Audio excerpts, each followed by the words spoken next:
this is this is part three of our retrospective of the Batman franchise, including the movies, TV series, etc. And before we get into the next one, let's go on a little backstory real quick.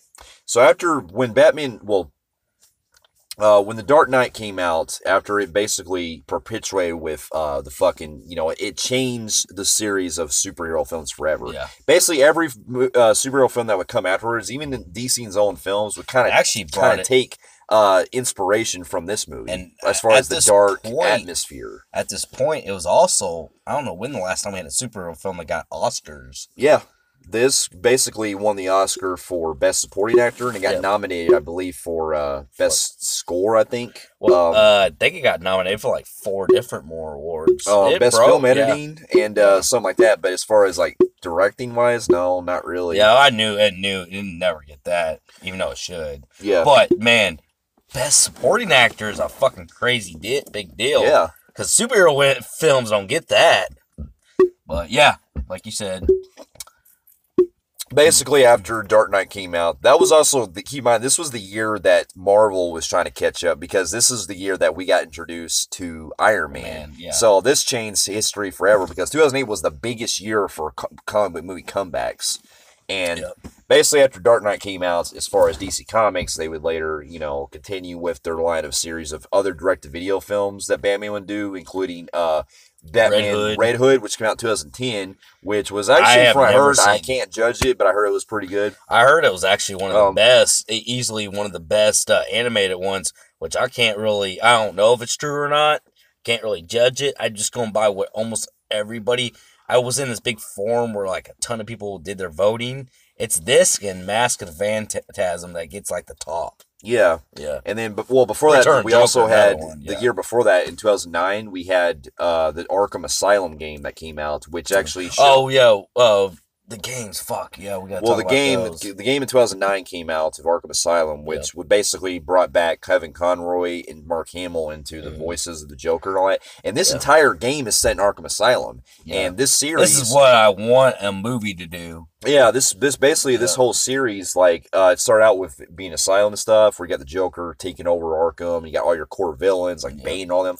These games were fucking fun. Yes. Not only was Asylum great, but then when they later did, in 2011, we got... I remember Asylum was a big deal when it came out. It was a major deal. It basically, if you ever played the new Spider-Man game, it used a lot of the same combat mechanics from Arkham Asylum. Yeah. And the way that you basically dive from the top of the corners, hiding in the darkness, and the way you fight people and stuff, it's very similar. And also that introduced that Batman was using more his detective skills to use like his gadgets and things like that. It's nice being in Arkham and how the way the atmosphere was in that game and how like very clear cut it was. Yeah, the new system, I was like, whoa, this is pretty. Yeah, and then they were followed up with the next one, which was Arkham City in 2011, which really perpetuated the story into a high level, because in that one you get the openly world going through Gotham, you get the free range and everything. Is that the one we were looking for Black Mass at the beginning of the game? That's Origins. Okay. Origins was the year after. The year, like about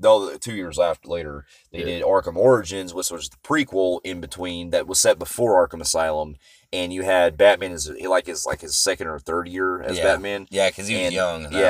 And he goes after Black Mask, and then eventually the Joker and all them. And then they later did Arkham Knight, which was the last one in the series in 2015, which basically they had a new villain that came in, was basically the Arkham Knight. Yeah. And there's a new created villain, which was a bad motherfucker. And not only that, you have to start the Batmobile for the first time. Yeah, and do all that crazy shit that they added other villains and stuff. But this one actually had the most emotional ending. It did, yeah. Because I'm not going to spoil anything, but basically it ends on a very high note. And it really perpetuated everything that I loved out of the entire series. Yep. So there are hints that they're actually thinking about bringing it back. Yeah, they're talking about it, but they've also been playing on supposedly a Justice League game in the future. So, but anyway, those games I can go back to so much and play them. Yeah. But in the meantime, between all this, we also had other animated films that came out like year one, which I've never seen, but I saw. I didn't see that one either. That was also based on the 80s comic book, and it was an animated movie. And then in 2012.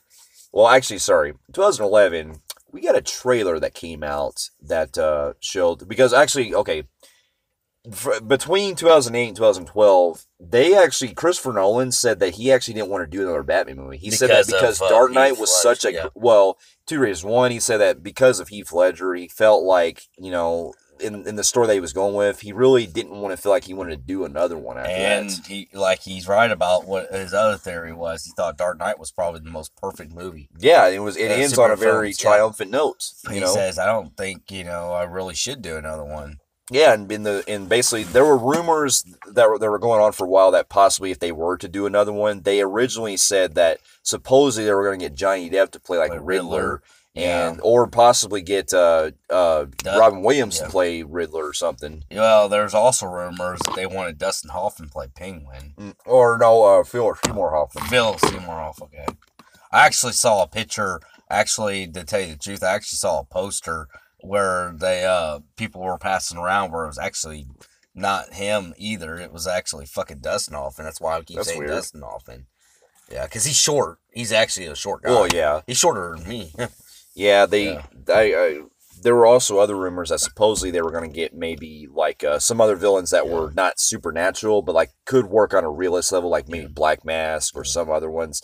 The ones that I really think would work the most is the Riddler. If they went more like serious tone with the Riddler, they didn't because he's different, but also the same like Joker. Yeah, Riddle, a joke. Yeah.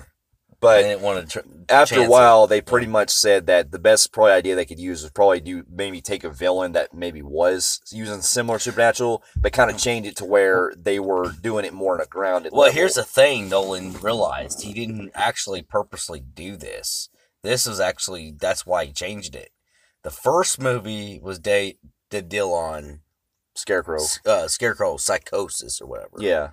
The second movie was chaos, how you take a population and make it go nuts. Yeah. And the third one, he goes, oh God, pain. Somebody pain that could break Batman physically. So who could better do that? Yeah. And then that's when he realized, why was I even thinking about the other two?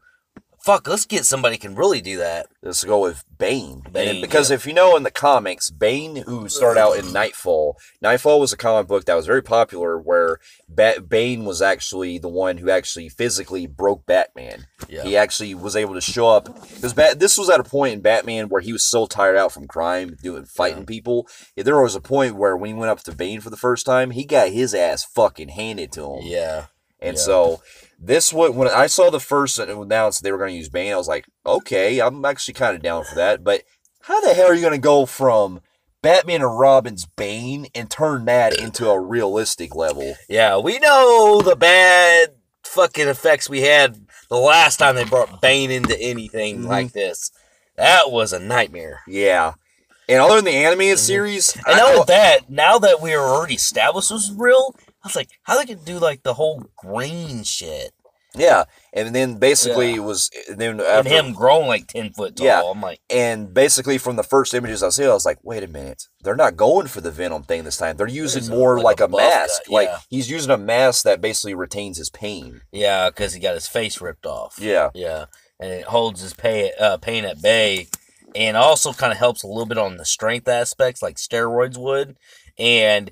Not to mention that Bane's already, one, a League of Shadows member, and he conquered the League of Shadows, and two, he's incredibly strong. Yeah. So already from the get-go, I was thinking to myself, okay, there's something that I'm really down for this now. Yeah. Then we get to our first trailer that came out, and this is with the kids singing the anthem.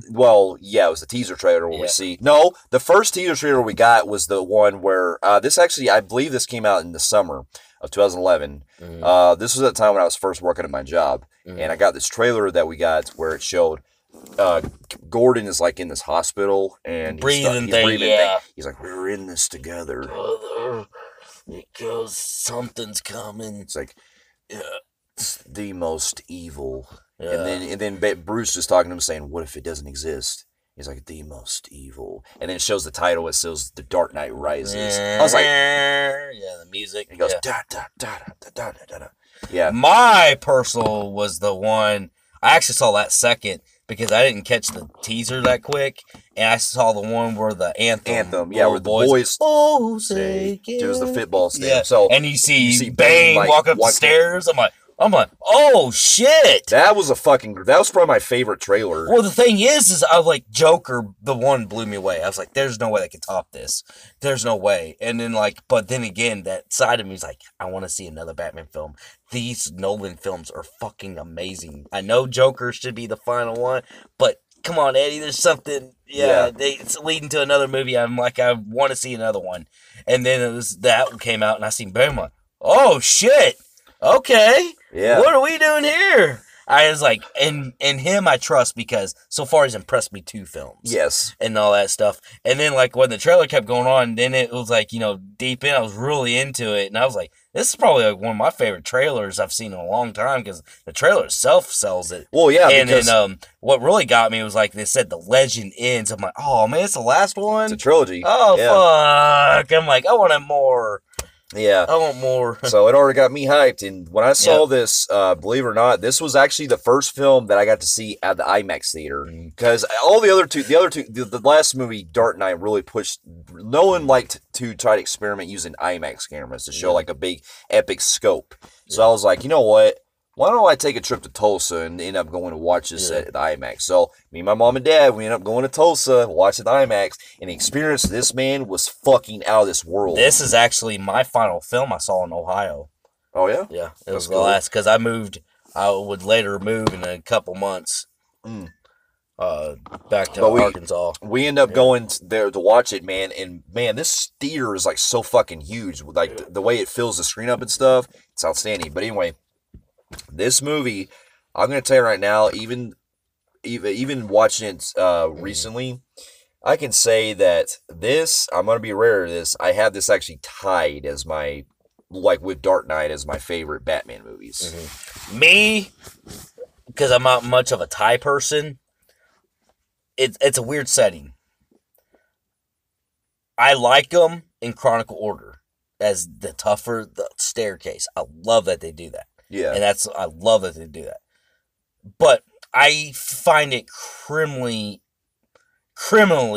to put Rises over the Dark Knight, because I was blown away what Rises did, but there was nothing compared to what Dark Knight did. That fucking shocked me. Well, the second one was so great to the point that it's impossible really to top, in my opinion. It's very rare, because it's also a standard that when you have a trilogy, it's very rare that when you have a second one that's very iconic, the third one comes close to beating that one. Like, for example, Tom Hardy was great as Bane, perfect.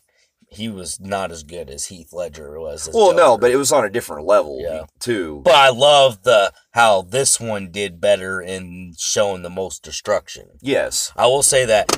There's only one thing I truly liked Rises more than I liked about Dark Knight. One thing.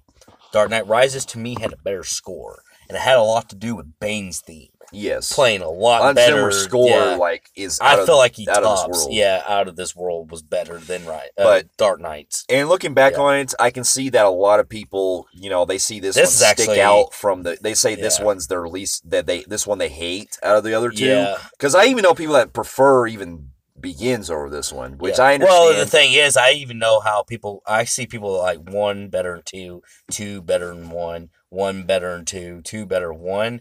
But then I know that a lot of people don't like 3, but then here's the thing. People actually say that this is like Nolan's first F.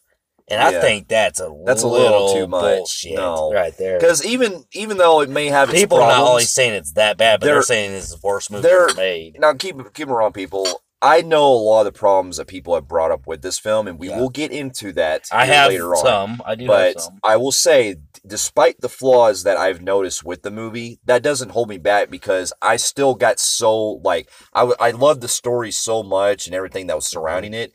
It didn't throw me off. I still understood all the problems people had with it, but it still got me so much to the point that this was a perfect closure to the series to me. So, going into the story, we have basically years later where we have... I love the opening. The opening scene, to me, this is the best part of the movie. I will tell you, it is, because I'll tell you right now, in that opening, where they hear the... Well, the opening, yeah, and then you see the cracking of the screen. I'm like, oh fuck, we're about to get into something right here. And it shows a press conference where Gordon is talking about Harvey Dent and how he's dead, but his death wasn't for nothing. And basically, he knew Harvey Dent and stuff, and basically because he knows the truth, but he's not going to tell the public because he's too scared to. And this brings up to a great plot point with that. And then we get into the music plays, and then it starts. Yeah, we see that these guys that are like this military guys, they're going to like this plane to meet up this CIA guy. And if you may remember, he was the guy from Game of Thrones. Yeah. He basically was saying that they take this guy these guys that are masks, and they say that they work for a mercenary called Bane. Yeah. And then basically they bring the guys. Come on. Yeah. He goes, Bane. He goes, get him on board. I'll call him in. Yeah. And it's funny because the guy who does that works for Bane in this one is a dude from the Collector movies. Oh, fuck. Yeah, the Collector, I don't know if you've seen I've never seen those. Yeah, those movies. He's the main guy. He goes through all the bullshit. Yeah. Well, they end up going on the plane, and basically the CIA agent dude is trying to get information out of these guys and talk about who Bane is, and he's trying to make it look like he's pushed him out the window, and he's like, tell me about Bane. Why does he wear the mask? And he's shooting the gun like outside for a higher gun. He's like, loyalty for a higher gun. Yeah. And that's where we hear Bane say, well, perhaps he would not have someone shoot the man instead of playing out on the plane. And the first time I heard that, I was like, is that Sean Connery? Because the voice he was kind of using was like... I was like, God damn, it's going to be Sean Connery, white hair. But I already knew who it was whenever he's like, it doesn't matter who you are. What matters is our plan. And they take his mask I'm like, oh, all right. I'm liking this. All right. He's like, no one cared who I was until I put on the mask. He's like, well, if I take that off, we die. It will be extremely painful. He's like, you're a big guy for you. Yeah. And then he's like, so was getting caught was part of your plan? Was part of your master plan? He's like, of course. Of course. And then basically after that, he's like, shit, how else to go? He was like, we got you want. What else do you plan to do? What's the next spot in your master plan? He goes, he's like, crashing this plane. And then he ends up escaping, and then he breaks out. No survivors. When he starts shooting. This scene right here is like on the edge. Like he's fucking breaking out. And he's got these guys he's got these guys coming in with parachutes and stuff. Like on another plane, but he's sitting there and he's punching the fuck out of everybody, dude. Making them fly back and all that and hurting them really bad.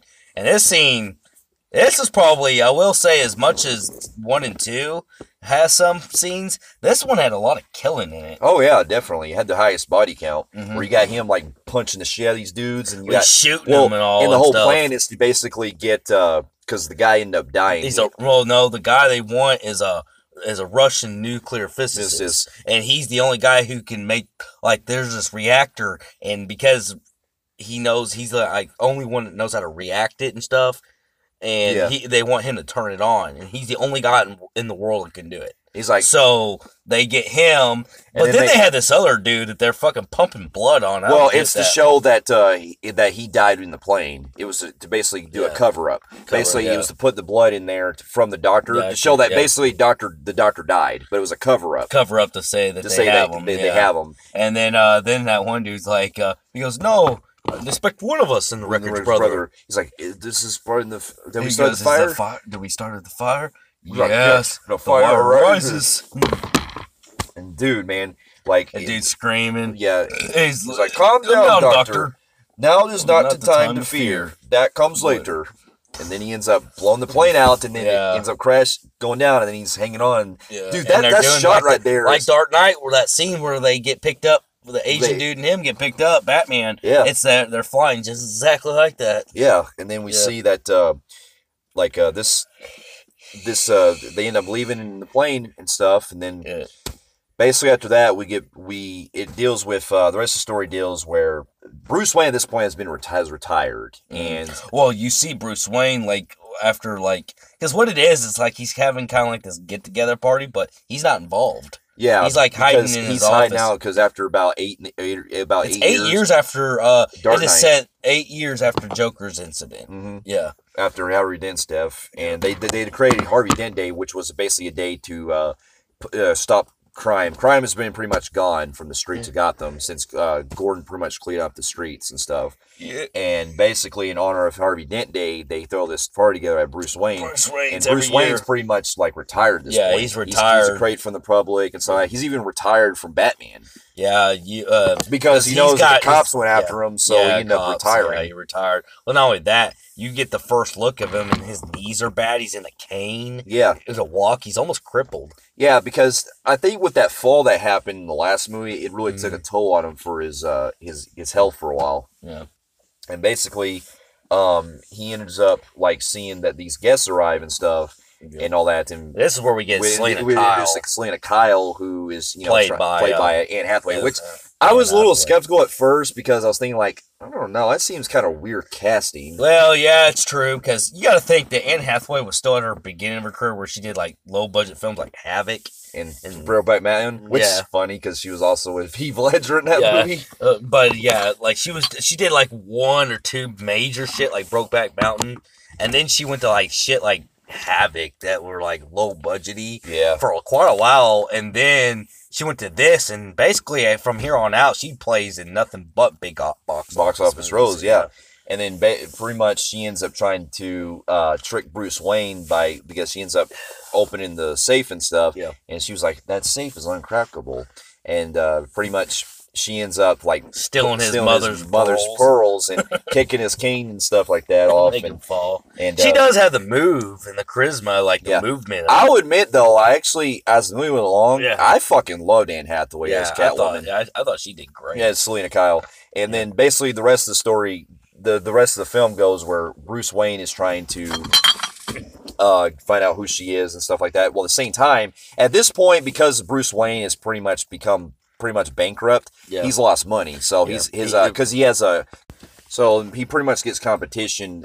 This new guy that comes in, played by the dude from Rogue One, Ben Mendelsohn. This was like his first earliest appearance in a mainstream film, where he's the guy who's taking over Wayne Enterprises and stuff, and he ends up having a crooked way, and he ends up causing Bruce Wayne to go broke, and he ends up going to Lucius Fox by Morgan Freeman's character by saying that he wants to have that nuclear thing or whatever, that basically that energy thing that's underground.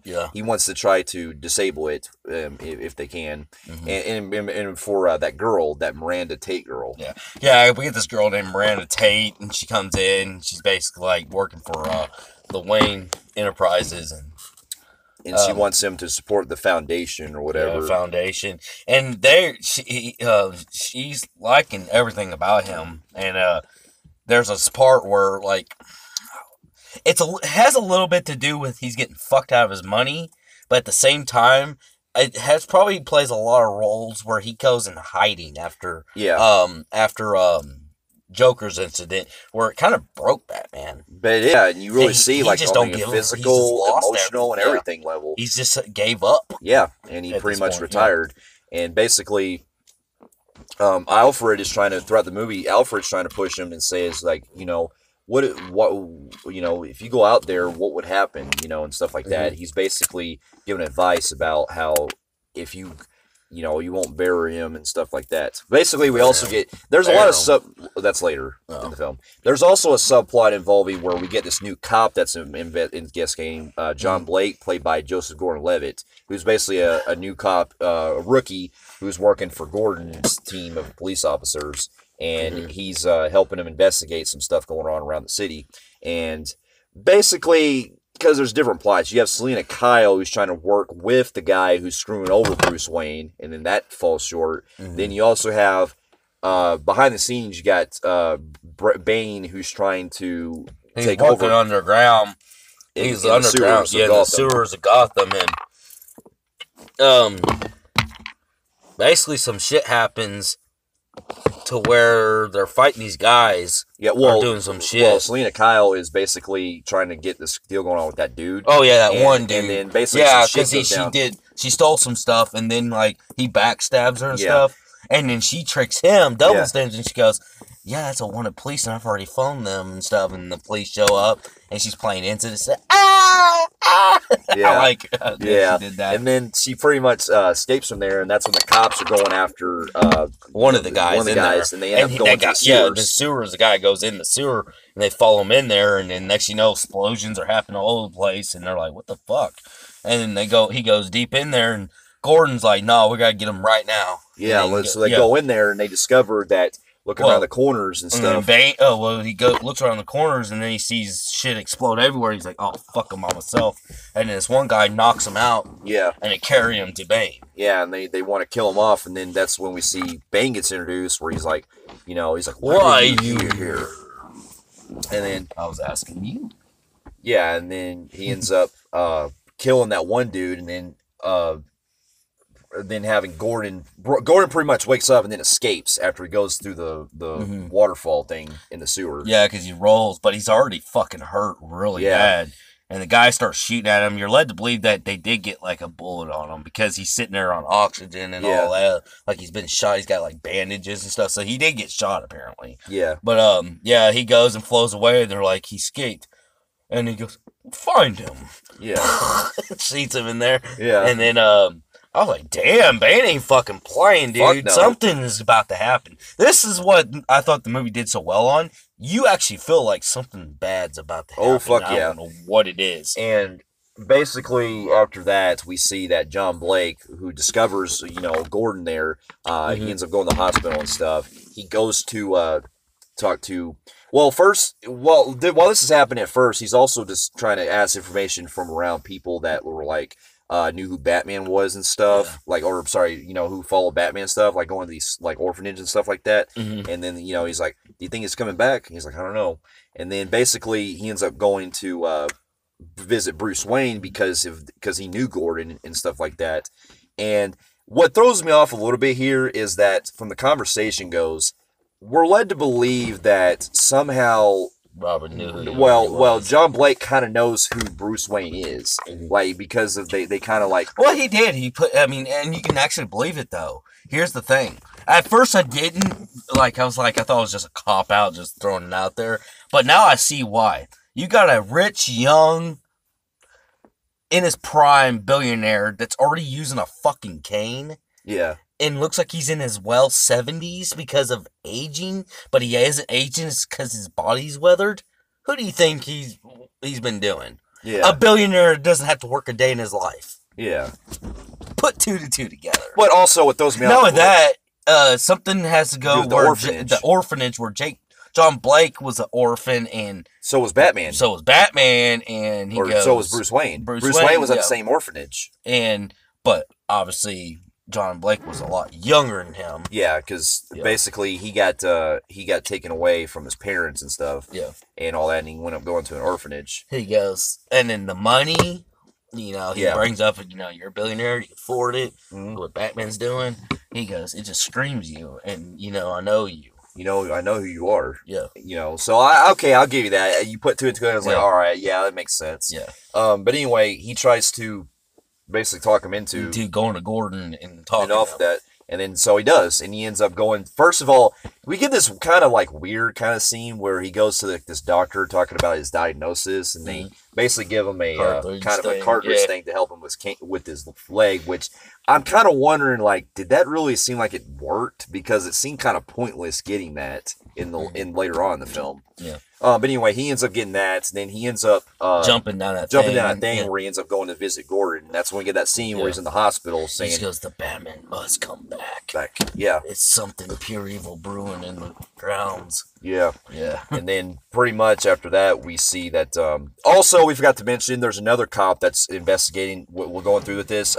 If you remember Joker from Full Metal Jacket, he plays a role in this where... Yeah, the dickhead at fucking New Chief. Yeah, where he's pointing at the New Chief while Gordon's gone and stuff. And then you have pretty much, we get this...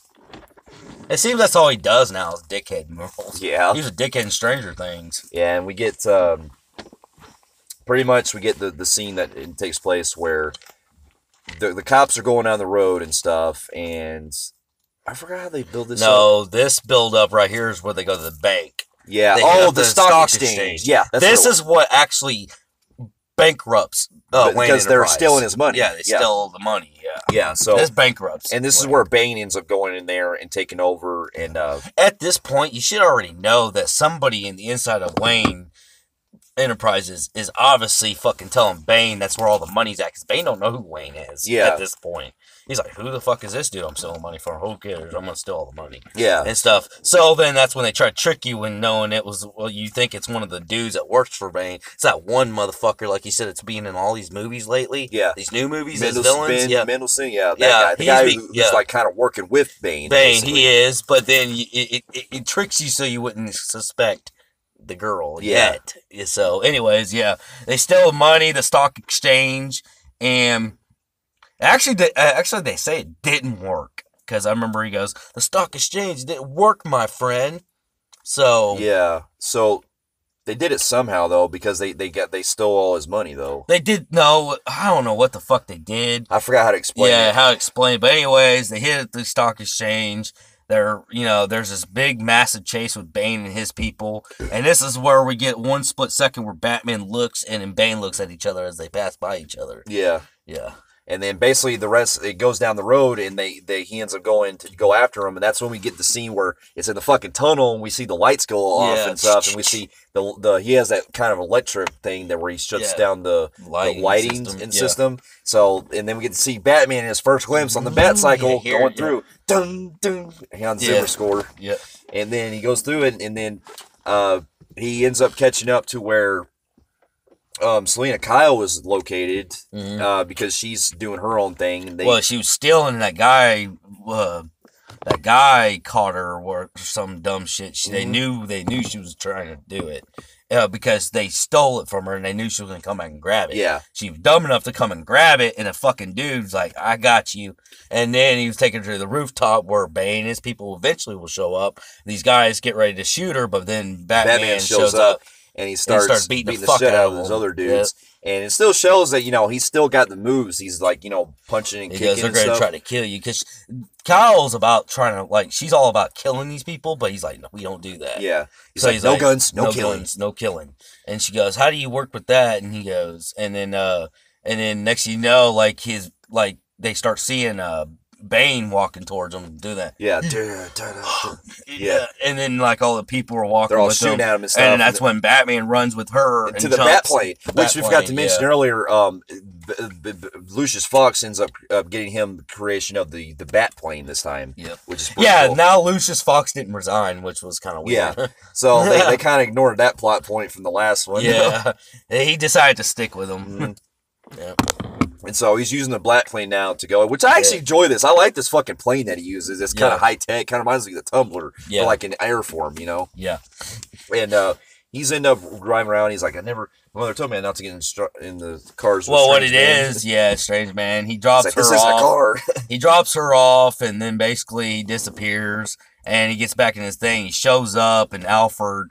And he gets, comes out and he's like, I need to know who this guy is. Yeah, and so they start investigating who he is. He turns out to be a mercenary who's, he's a high end guy and stuff. And he worked for the mercenary, and then later on it's confirmed that he worked for Ra's al Ghul. Yeah, and he worked for the League of Shadows, and he successfully dominated the League of Shadows, and because he was seen as a monster, he was excommunicated. Yeah.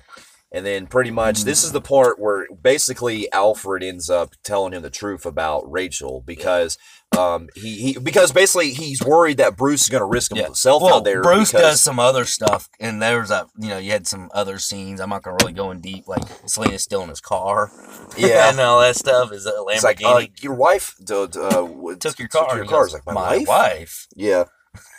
Well, anyways, he gets back and he's really preparing, and Alfred's like, this is too much for you. They see the surveillance cameras of how Bane's whooping. He's like, you're trying to go back out there, and he's like, yeah.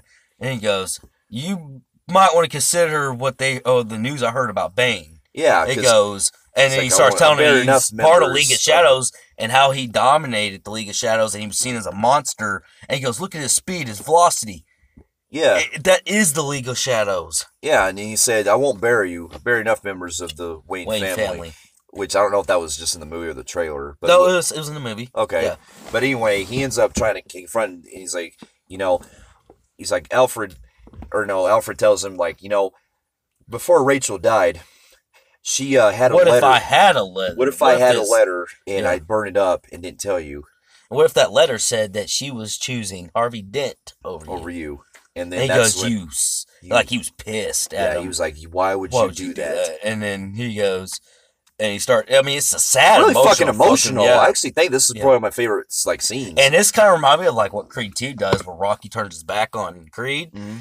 This one, Alfred turns his back and he goes, I can't do this anymore. Yeah. And he goes, bye, Alfred, like, pretty much saying, you're done. Your work is here is done.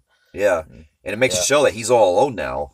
He's got no one left. And he's willing to, and this was really good because, like Creed 2, which I'm comparing it to, you got Batman thinking, okay, I've done it all. I can take this guy easily. Yeah. And little does he know, no. And then he's over his fucking head. So he goes with Selena Kyle and says, I can do something for you if you can do something for me. Yeah. And he does something for her. Oh, he's going to. He said, I'll wipe the record clean. And he goes, okay. And she's like, I need to find Bane. Take me to his lair. I know you know where it's at. Yeah. She does. She acts like she's on his team. And then next thing you know, she locks him in this fucking thing. Well, this is after we go into the tunnel scene where he's fighting all those dudes. And it's like in that fucking, like, popping out everywhere. That strobe lights and shit with the way the gunfire goes. Yeah. I like that. And the way she's popping out and she goes, to your left. Boom. Boom. And knocks him out. And then, next thing you know, Batman's in front of her and she locks him in this fucking thing. And she goes, I'm sorry. He's like, I had to do it. I had to do it because they were going to kill me. And then we get my favorite scene in the entire film. He goes, you made a serious mistake. Not as serious as yours. And then now it's like, oh, fuck, here we go. Yeah, we see, like, this scene is so fucking intense. Like, when I saw the theater... stand on ceremony here, Mr. Wayne. He's like, Bane. And then they go into this really, like, silent, very quiet fight. This, what probably tops it, is the no music's playing. Mm-hmm. It's just silent punching and just fighting to the death. Two things. One, it's a great scene. I love the intensity, how it shows how fucking strong Bane is and stuff. My only minor thing I will say, looking back on it, the choreography is a little noticeable because you can tell that some of the punches don't land correctly. Well, you can see where, like, Bane's waiting to catch the punch. Yeah. And you can see that, you can tell that, especially the part where later at the end where they go, you came back to die for your city. Yeah. You could see Tom Hardy was waiting for the punch. Yeah. And catch it. There is the choreography was kind of bad in this one. But the intensity really helps. I still like that. Yeah, the intensity actually overshadows it so much. It takes you to really dissect it to notice it. Yeah. So I can't really bash it for not being too noticeable. But anyways, yeah, they get fighting, man. Bane is just catching all his punches, man. Just taunting his ass, saying Batman's doing everything he can, but he realized that he's too fucking strong.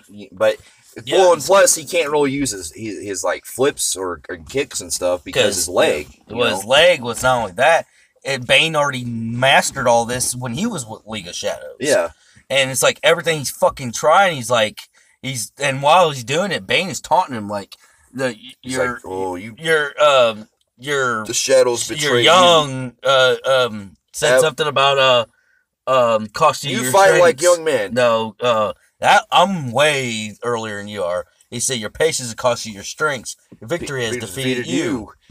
And then he kicks him right in his chest and knocks him like all the way down to the ground. And then he fucking takes the chain band, choking the fuck out of him. Batman is just headbutting him, throwing this is the first time in probably a long time. Yeah, this is the first time in a long time I've seen Batman get his ass handed to him. Well, you gotta think. Ra's al Ghul, Scarecrow, and Joker's not somebody that's got known for their strength. Maybe Ra's al Ghul, because he kind of Ra's al Ghul, kind of. But all it took was Batman's muscles because Ra's al Ghul was kind of skinny. Well, this is the first time he's fighting a fucking goddamn fucking dude that can lift up a goddamn building almost. Well, yeah, true. I mean, this is something not even Ra's al Ghul even mastered. In fact, they say, Alfred says that, Ra's al Ghul said that fucking Bane was so goddamn insanely strong that he had to get rid of him. He says he turned into a fucking monster. Yeah, that's true. Because he was so goddamn powerful. He goes, I can't have that. It's somebody that could possibly hurt Ra's al Ghul himself. So he's like, fuck no. And that's why he got excommunicated. Yeah. And then pretty much we get this really like haunting scene where it shows where he's like trying to hide the silence because he goes into the dark. He uses his button on his belt to go and in the then dark. Throws that little anti-alky stuff. And he goes, I'm already initiated, aren't we, Bruce? Yeah. I was a member, telling him I'm the League of Shadows. I'm here to fulfill Ra's al Ghul's destiny. And I was like, damn, Ra's al Ghul's. Yep. And then basically he goes in the dark. He's like, oh, you think darkness is your ally? I was born in it, molded by it. I didn't see the light until I was already a man, and by then it was nothing me but blinding. And he grabs his neck right there, and then he's fucking. I'll tell you what really gets me is when he goes, the shadows don't belong to you, they belong to me. And he sits there and he punches them hard, his whole mask cracks. Yeah. I was like, damn, because that fucking thing is like pure steel. Yeah.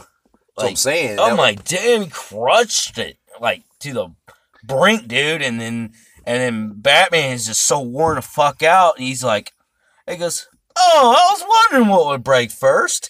Because it's discovered that they're underneath the actual Lucius Fox's technology place. And he goes, I'm going to take your, he goes, thank you for your equipment. We're going to need it. And then he's all your precious armory. Greatly accepted. Well, we're gonna need it. And then he goes, I will show you where I made my home. Then I will break you. Oh yes, I wondered what was gonna break first. Your spirit or your body. And he fucking breaks his back right there. Snaps him in half. I'm like, God damn. Yeah. And the next you know, we see Batman just bleeding out and he rips his mask off and then he's just walking like where it's so silent and he just drops his mask. Yeah. I was like, what the fuck? Dude, if I tell you right there, if the movie would have ended and they went into a part 2, that was like a great fucking gap right there. Yeah, it kind of did like an Infinity War of DC. Yeah, where it's defeat. Yeah. Where they could have built it all the way up to that and did another half of that. Yeah. And build another 2 hours. They probably could have done more with the story. That's what I'm saying. They could have cut it right there and then continue on. But then we get to see he wakes up and then basically... Well, you hear the chant and then he wakes up and then next you know, he's in this fucking prison thing. And then he sees that Bane's plan is to pretty much wipe out Gotham and continue. He's like... And he says, I'm going to make you watch it. Yeah, you're going to watch everything. He goes, I'm not going to torture your body of your soul. Yeah. You're going to watch me torture an entire city. When Gotham is ashes, you have my permission to die. And then pretty much after that, I like that he purposely does stuff to hurt Batman, like he pushed on him hard enough, or it hurts him very bad. Yeah. Yeah. Yeah, but also what's cool is that Bane not only talks at a very sophisticated level because, he is trying to reason with Bruce. Well, I like how he describes what he went through as a kid. Mm-hmm. He goes, this is the reason why they call this place the hell on earth. Hope. So simple. No, he's like, hope. He goes, because leave it and talk about, you could see, freedom right there, but you can't reach it. Yeah. He goes, people climbing over each other trying to get to freedom. Yeah. And... No, everybody has died trying. Basically trying to, well, you find out it's somebody else, but he's trying to almost kind of hint that was him that did it, broke out. Yeah. And then while this is going on, you also have Selena Kyle who's trying to leave, and she gets confronted by John Blake, and he's trying to figure out what the hell happened to Bruce Wayne and all that. Mm-hmm. And she was, Batman. Batman, yeah. She's trying to where's Batman, and he's like, I don't know.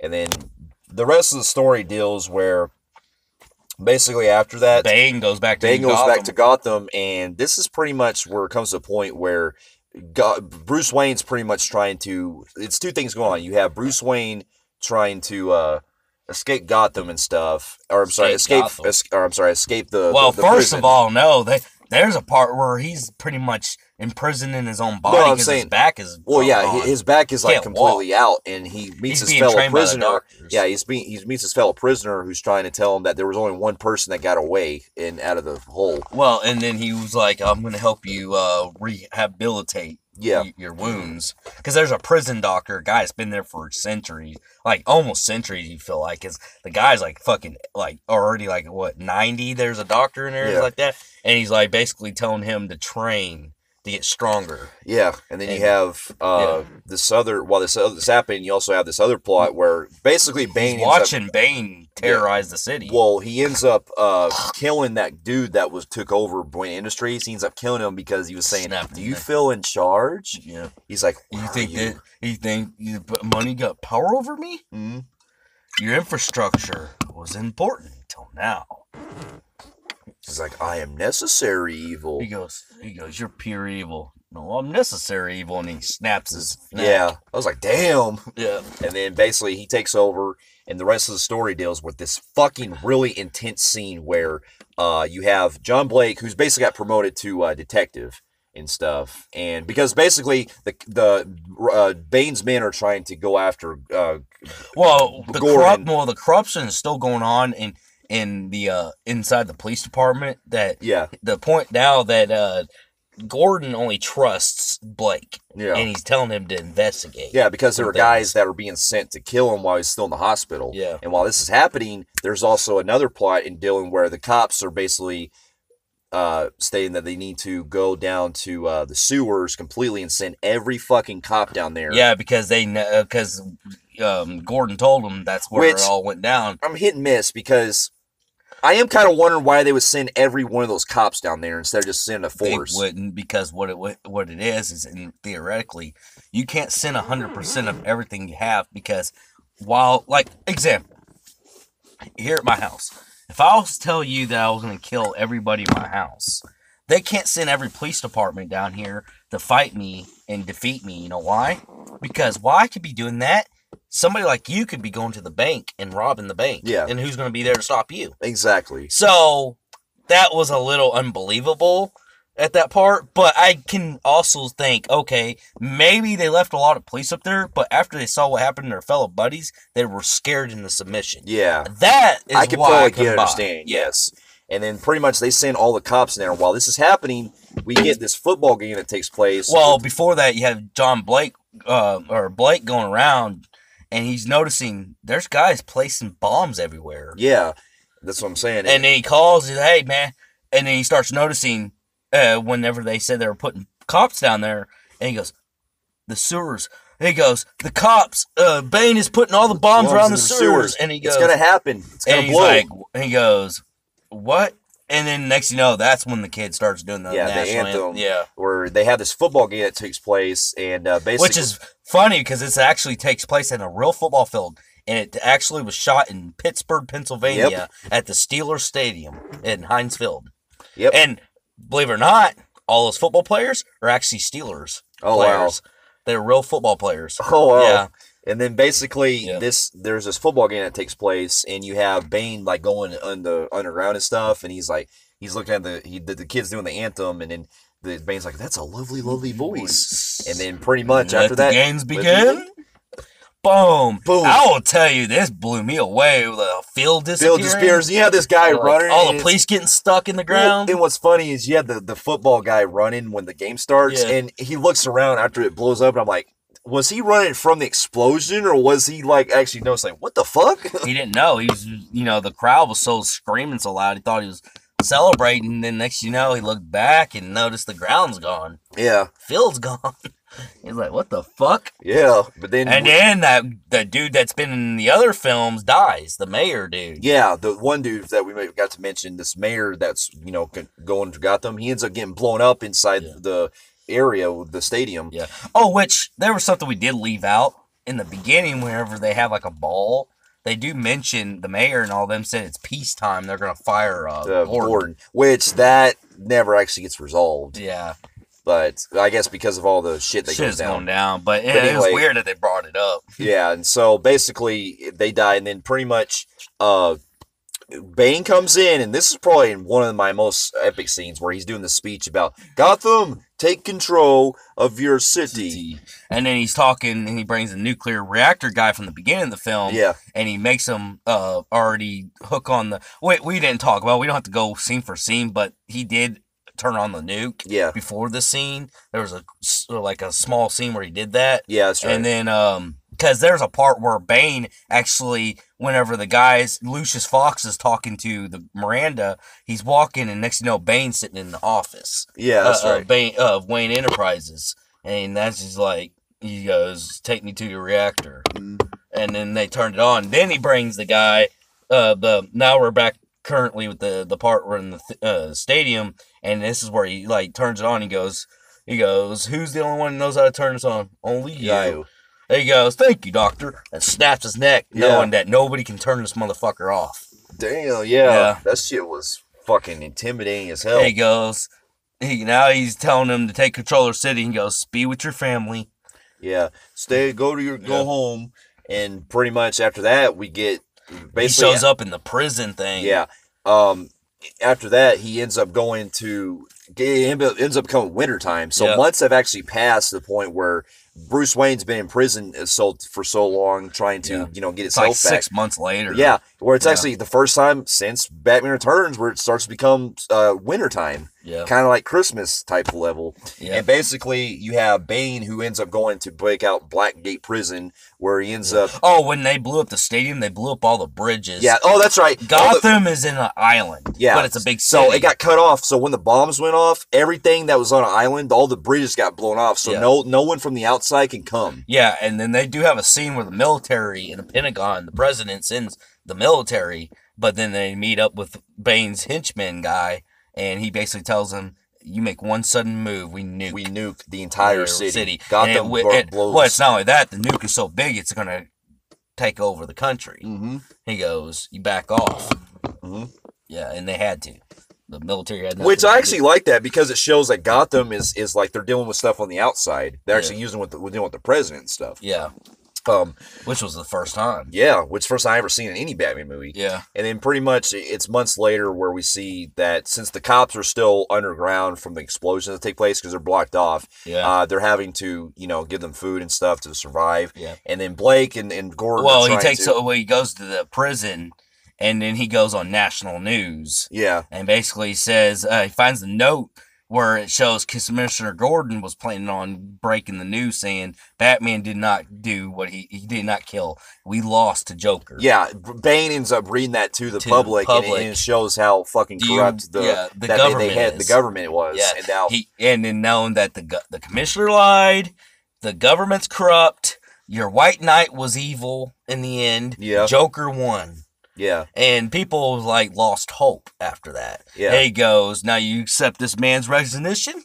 And then they were like, "Yeah!" Everybody celebrates. And they break out everyone. And he breaks everybody out that ever went to jail under the Dent Act. Yeah, and even Catwoman gets out because Catwoman actually goes to prison herself to, John Blake gets arrested. And stuff.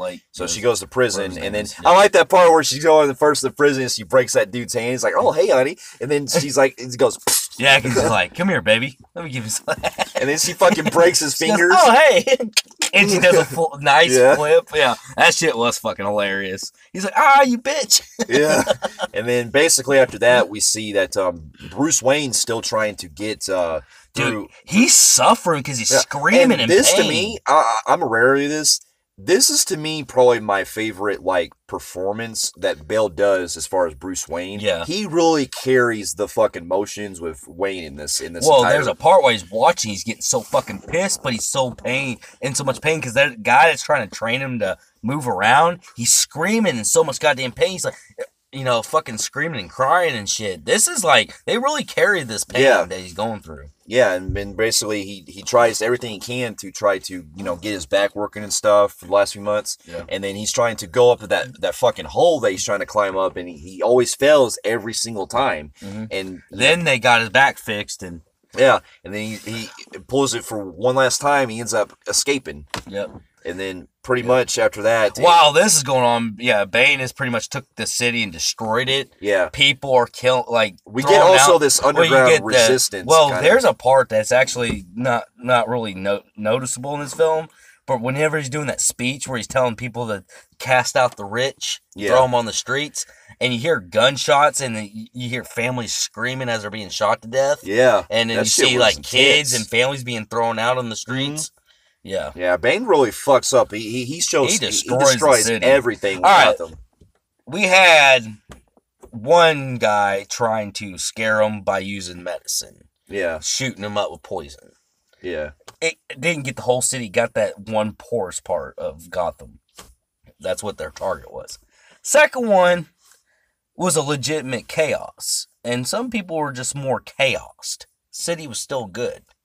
Bane showed what you could do when you destroy everything. Yeah. Yeah. So I love the steps they're doing with the film. Really showed all bets were off with this. Yeah. And basically, it goes to the point where Blake is trying to help Gordon, try to get everyone out in the city and stuff. And they also try to, build a small army, especially this militia group they come across. Well, this is where they catch Gordon, and this is where we get Scarecrow in the movie. Yeah, I was gonna say, okay, so as much as I felt like he was so underused in Dark Knight for just 5 minutes, I will say he does have more of a purpose here that I actually enjoyed. Because basically, Cillian Murphy comes back as Scarecrow, as Jonathan Crane. He's playing the judge. Yeah. Because basically now that since Bane's men have taken over, if they're convicted, they are forced to go on ice in order to survive. And walk to the other side. Other side for freedom. Which is thin, and you're more likely not going to make it. Or they'll just kill you. They'll just kill you right there. So you get either death or exile. He's like, in the way that Scarecrow is talking, he's like, all right, you get exile. And so they go to the ice, and he fucks up Commissioner Gordon over because he goes, I'd rather just choose death. You just might as well kill exile. Death by exile. Yeah, fucks. Yeah. Yeah. And then, like, you see, Bale's made it. There's a part where these kids are starving, and Catwoman comes in and beats the fuck out of these dudes for stealing the kids' food. Yeah. She tells them, don't take anything for somebody you can't defeat. They run off, and then now Bale's back. Yeah. Bruce comes back, and he ends up seeing that, Selena Kyle is... So there is good in you, huh? Yeah. Which, okay, we're going to get in this real quick. A lot of people have criticized this aspect of the film where they wonder how exactly Bruce Wayne got from where he was, from that prison, to back to Gotham. Bale has already made it perfectly clear, Bruce Wayne, that he's got so much connections around the world. Yeah, but keep in mind, people dump on that saying, "Well, he's broke though, so how is he gonna get? How is he? He's got money somewhere." Yeah, he's got. Yeah. There's always a way. There's always a way. Not only that, he's probably did so many favors to people, lending them millions. They probably owed him a fucking favor. Yeah, and said, you know what? You remember that $2 million you owed me? Well, guess what? I need a favor from you. Send me on a flight to Gotham. Yeah, and so... I mean, it's that simple. Yeah. How many people... Like, he's a businessman. Yeah. Millions of dollars. Everyone around the world was through him.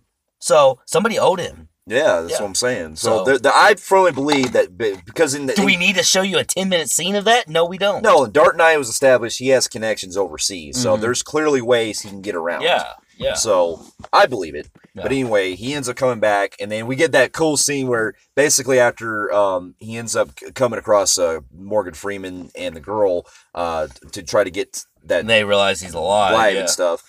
He ends up coming across John Blake, who's trying to, he's getting captured by those guys. Him and Gordon are pretty much captured by those guys, and he ends up escaping. That's when we see Batman come through, and he beats the shit out of those dudes. And we see that he does something. He didn't beat him. What he does, like whenever Bale is getting fucked up, or not Bale, John Blake is getting his ass whipped. Yeah, and he's getting about to be executed. While that's going on, they're making Gordon cross. And next you know, you hear these silent things flying in the air, and these people are fainting when they gets hit. Yeah, that's right. It's those little knockout poisoning things. The batarangs that he uses. Yeah. And then next you know, he tells Gordon, it throws him a thing, he goes, do the torch thing, the light thing. And then he reveals him back. Yeah, which is kind of reminds me of what they did with Crow and also the Punisher. Yeah, he goes, get the guys ready. We got war tomorrow. Well, he's like, impossible. Yeah. No, he's telling, what's his face? This is before the Bane thing. Okay, yeah. He's telling Gordon about, prepare for war tomorrow. and then saves Blake from his duties and stuff. And that's when he shoots up that thing where they light it up, and it turns into Batman. Yeah. Bane's like, impossible. Keep her near us. He's coming for her. Yep, and then it leads up to the final climax, which basically involves where Bane and his army are in the fucking streets, they're holding off for the Blackgate prison at the courthouse or whatever, and we see that basically Gordon ends up going to that dickhead. There's that cop. Stranger Things. And he actually sees like the Hope come back. Yeah, Batman. Then he starts respecting Batman. He's like, all right, let's round up all the guys in Gotham. We're taking our city back. They got him out of the sewers and stuff. Yeah, we're gonna take our city back. Yeah, and so they end up getting this final climax, which it basically becomes all out war. Bane's men and the cops. And they're also the Bane's men are using the Tumbler, the Batmobile projects shooting people and stuff. Yeah. And this, I like that part where the music. Yeah. And it's the final one where he's holding there. And next you know, he's like, kill them. And next you know, Batman comes and slices all their shit open. With the fucking Batwing. They can't no longer shoot people with the Tumbler.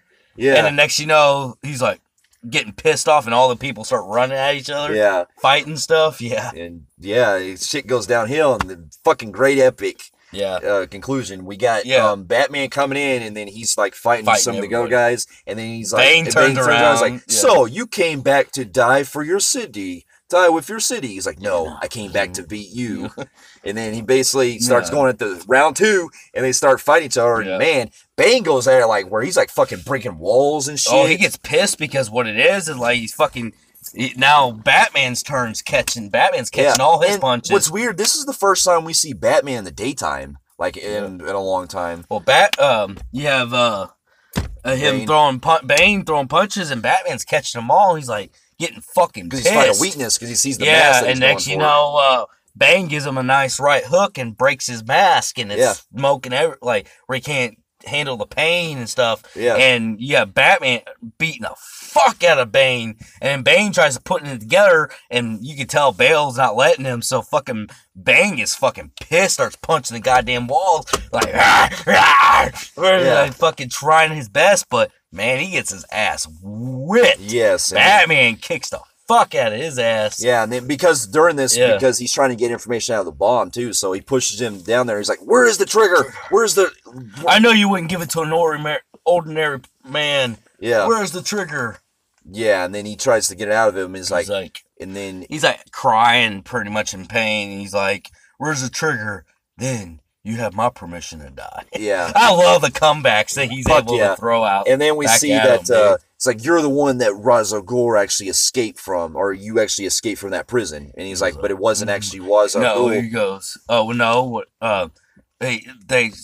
What it was. He goes, I know you. He goes, how did you escape? He goes, do you think you're the only one that could escape from the hole? And he goes, but I never escaped. Yeah, and then he goes, what? And then next thing you know, he gets stabbed. Yeah, and he gets stabbed by Miranda, and it's like, he's like, but he wasn't the Ra's al Ghul who escaped. It was me. Because it turns out, in a twist, it was actually Talia al Ghul, who's the daughter know your comics. Yeah, and from the animated series. Yeah. Talia al Ghul, who comes in as the daughter of Ra's al Ghul, and it's actually confirmed it's actually confirmed that she was the one who escaped from that prison instead of Bane. She was the little girl. It actually shows in the backstory where Bane was actually a normal guy with nothing wrong with him, and then next you know, like for some reason they raped and killed the mom, and then he's throwing her up on the thing. He's like, go. And the next you know, all the people in the prison start attacking Bane, and basically you're led to believe that they ripped his mouth off and everything. Yeah, and then Ra's al Ghul came in to save him and stuff, and to bring him into the... And saw only a monster. Yeah. Said he's a monster. Well, no, they brought him into the League of Shadows. But they said that he became a monster. Yeah. And they actually communicated him. Yeah, but she escaped from the prison after that. Yeah. So, I actually like that twist. It shows that, you know... And she said that his only crime was that he loved me. And basically, Talia tells him that she never liked her dad for what he did to Bane, but because her dad was killed by Batman, she needed payback. Yeah, she was doing it as revenge for her his dad. death. Even though she doesn't like her dad at all. Yeah. Yeah. And I like this. I like that it really shows the complexity of Bane's character, but also it shows I like the twist with Twilight Gold, but I do have a problem with it because it later is it's short-lived. It's very short-lived. Well, no. With her character, I mean. When she is Talia, I didn't want her to be the main takeover, even though she was, but I'm kind of glad it wasn't short-lived. The only problem I have with her character, and I will mention this here in a little bit, was the fact how she went out. Yeah, I felt it was very weak. No, wasn't the weak part. No, because she's of course she's going to die easily by what happened. It's the way she died. People actually said this was cringy as fuck. Yeah. Where she goes, she did that, and that was bad acting. Yeah. The way she goes, she did this. Yeah. I was like, that was weird. Yeah, that was cringy. Yeah, definitely. Yeah, I will notice, because everybody makes fun of that scene. But this has caused like a little bit of controversy, because people said that because of that twist, they're basically led to believe that Bane is pretty much this entire time has been basically pussy whipped because of her. Mm-hmm. But I disagree, because guess why? The following scene afterward, she tells the little girl. Well, here's the thing: is that passionate love. Well, yeah, but also, pussy whipped. God damn, fucking, he was like 21 when he's fucking trying to let 7-year-old Talia run. Well, maybe they said that he was like in love with her, like bitch compared to the main villain. Maybe, but no, I disagree. I disagree, because like the following scene after, we see that she leaves and says, "Okay, what do you do? Don't kill him. Just let him suffer." We have the scene where he says, "You know what I said when I'm going to kill you? I lied," or whatever he did. He's still going to fucking kill him. He was going to backstab. He's not going to fucking listen to her. He's going to still follow his own rules. Well, that's why I'm glad they did that, because in a way, I like how, like, you're led to believe that a lot of shit went down she didn't approve of, but he still fucking did it anyways. It's like, wait, he's not a slave. The only reason why he cried in that scene is because he remembers. Yeah. He remembers a little child that was going to get raped and killed, and he saved her life, and he told her to go. Exactly. And he feels a good connection. And you know what? For emotional connection, I do. I buy that. It's very emotional, and it made me really feel for Bane. It makes me feel for Bane for what he had to do, but he's still a monster. Yeah. And they remind us he's a monster in the next scene when she goes and she says, "Please don't kill him. Yeah. I want him to feel the blast." And because the blast is taking forever, he goes, "I'm going to kill you now."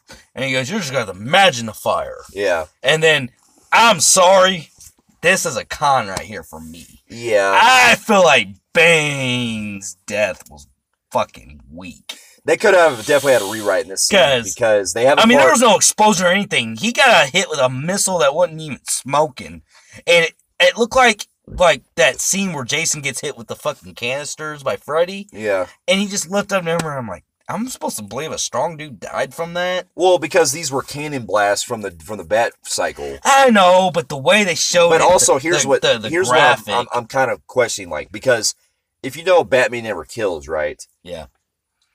Why would he have, this entire time, why would he have missiles on his bat cycle if you don't kill? Are they non-lethal? No, they're lethal. They just don't know how to explain it. Maybe Batman goes for like tires and shit like that. Okay, there you go. But I'm sorry if they didn't. What kills it is the fact that it shows how Bane gets hit with the missile. Well, because it's hitting his body armor, right? Well, the way they designed it didn't look good. Okay, it looked like he could have walked away from it. Yeah, because now they could have done it. They could have rendered to where it looked like it really killed him, but it lifted him in the air barely. I'm like, the fuck?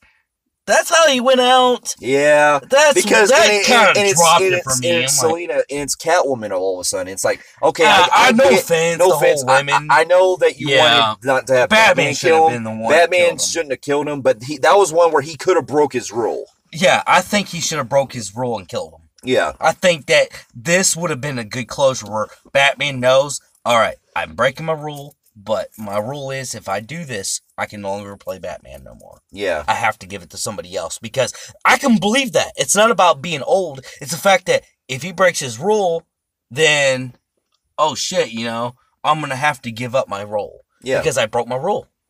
Wouldn't that be believable? Yeah. That would have been fucking cool. That's what I'm saying, yeah. Yeah. And then you have where she ends up going, it's like, that whole no guns killed thing? It doesn't work with me. Yeah. So I get it why they did that, but it's still kind of better death. The death looked weird. And the fact that what kills it is how they showed him fly. I'm like, yeah. That looked fucking weak. Yeah. Because he barely goes like 6 feet back. I'm like, the fuck? Yeah, I'll give you that. They could have been more powerful with that death. Like, maybe they could have done it to where he shot so far back, the building collapses on him and shit. They could have done something epic like that to make it like, okay, yeah, he's dead. Doing that, it kind of seems like he could still survive. Doing what they just did, he survived. Well, that's what I'm saying. He looked like he got fucking bitch slapped and he just flew 6 feet and we're led to believe he died. Yeah. Because the way they shot the missile at him didn't even hurt him. It wasn't good enough on the visual effects. Gotcha. To look like he got hurt. That was one where they made this loud noise, but like the way they rendered it, it looked like it hit him right here and it lifted him up in the air. But I mean, it hit him in what could believe to be a bulletproof vest. Yeah. That he's wearing. So I'm like, oh man, he went out like that. That's the part that really like hurt a little bit, because I was loving every single cent, and then that part was like, oh man, come on. And it kind of like, I'm like, okay, now Dark Knight just took first place. Yeah, I'm sorry, I got you. I can see that. Yeah, that kind of hurt right there for me.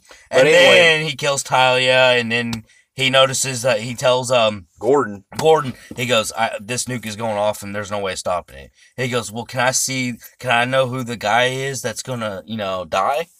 Yeah. Can I know who this guy is forever that's I'm like, standing right next to? There was a guy, it's something about, when he was a kid, he's like, he goes, you can be a hero or something. He goes, even if you're putting a blanket over, or a coat over somebody's back. And he remembers the only time he's ever done that to Bruce. He's like, Bruce Wayne? Yeah. And then now he realizes it's Bruce Wayne. Yeah. And because they actually talk about it at the end where he goes, nobody's going to, because they're at Bruce's manor, he's invited to the funeral, and he's like, no one's ever going to know, and, afraid that they're going to say it's Bruce. And he goes, no. He goes, it was Batman. Yeah. Yeah. And then he sacrificed himself, and then that's when he gets Dude, I will tell you right now, this scene right here got me like a motherfucker. Especially while the little kids watching. Dude, when Batman I watch goes to the end of the scene, and then you see Batman close his eyes doing that, and then next yeah, it makes you believe he died. I was like, no. Because they said the legend ends. Yeah. I was like, oh my god, this shit is fucking making me cry, dude. What the fuck? Yeah. Yeah, and it's over, and these kids just watched, and then it was over, and they showed the statue, man. I was like, oh my god. But what, by the way, I don't know if you guys paid attention, they actually did a homage to Heath Ledger's Joker in that scene where they did the statue, where they made the smiley face. They did? Yeah. I couldn't remember.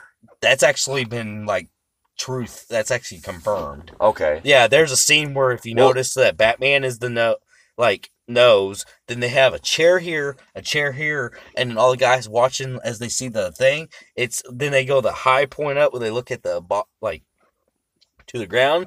It's a smiley face, and they said they did a homage to Heath Ledger. Okay, that was cool. Yeah. Now here's, not to go off topic, but they originally there's actually a novelization, they said, that with Heath Ledger, because out of respect, Nolan didn't want to bring up Joker in this as a reference, but he did say there is a novelization they did based on this where the Joker is actually still in Arkham, or no, he's still in the Blackgate prison. They actually said that Joker was going to walk out, and if Heath Ledger would have fucking no, the thing is what's actually pretty clever.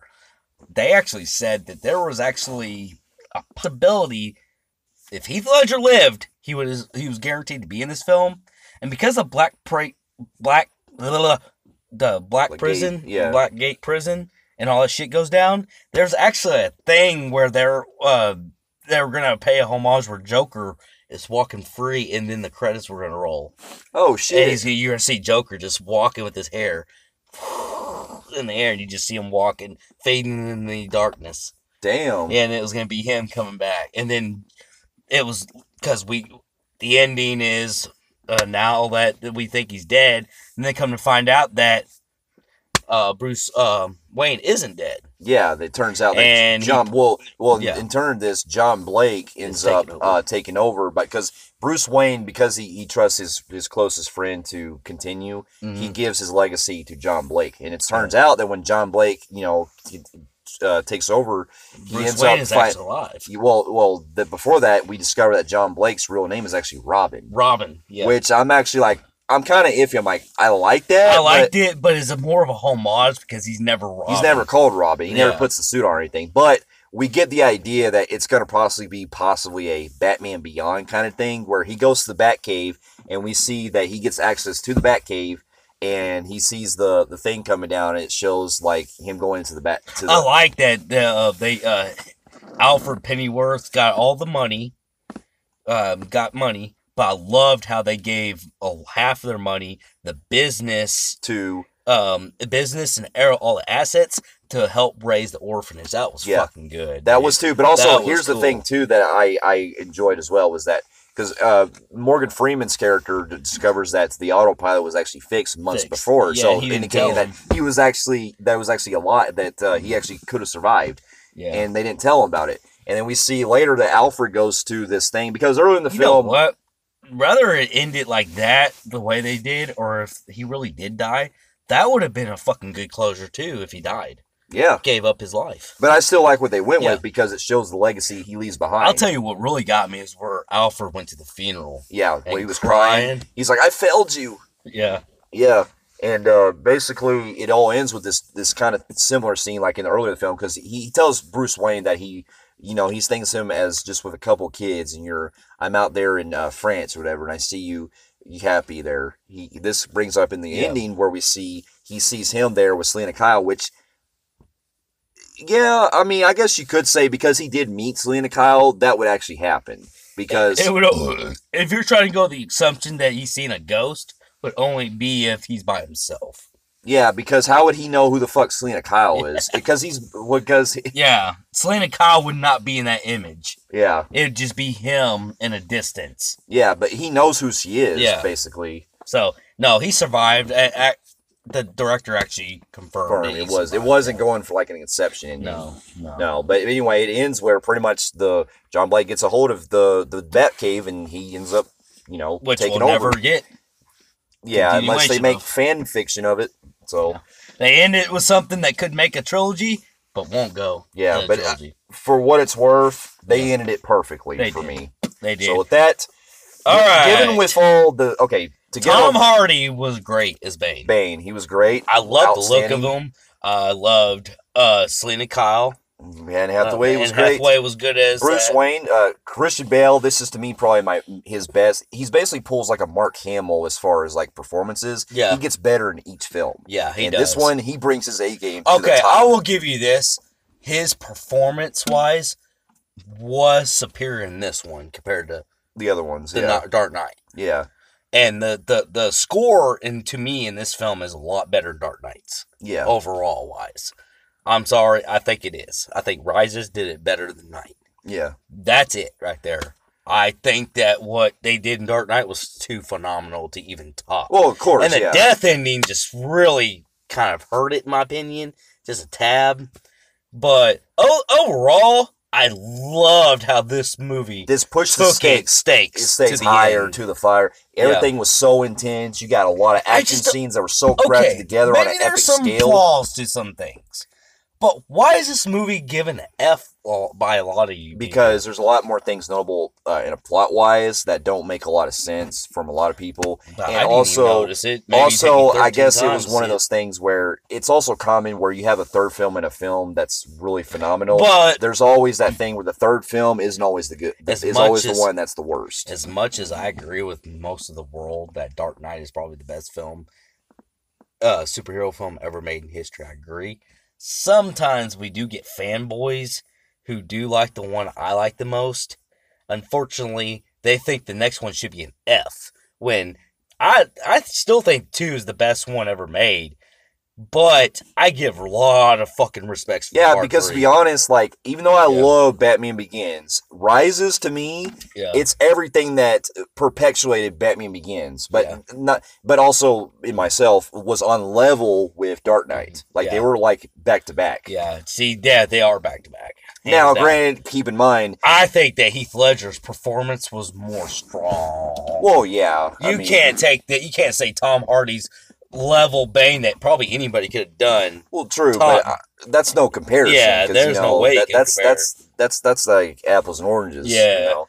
But anyway, Heath Ledger did something nobody's gonna probably ever do. True, but also everything that touched me on so much on an emotional level and skyrocketed the story. And even though Batman's hardly in the film, we still get a lot with him as Bruce Wayne. With Bruce Wayne, this is a great story arc that I love from beginning to end. I actually like to show the vulnerability and how pain he's went through. Yeah. So Nolan, you made one of the easily top 10 greatest trilogies of all time. Absolutely. But with Rises, phenomenal grade on Film Phreeks meter. Phenomenal grade for me as well. Or high phenomenal grade because I have the same as Dark Knight. Yeah. So high phenomenal for me is on the Film Phreeks meter. Okay. Now, after this came out, basically, they were pretty much... It was already pretty much initiated. This was the last of the trilogy. So they were done with the Dark Knight films, with the Nolan films. So after this, in between, they were doing other animated films like...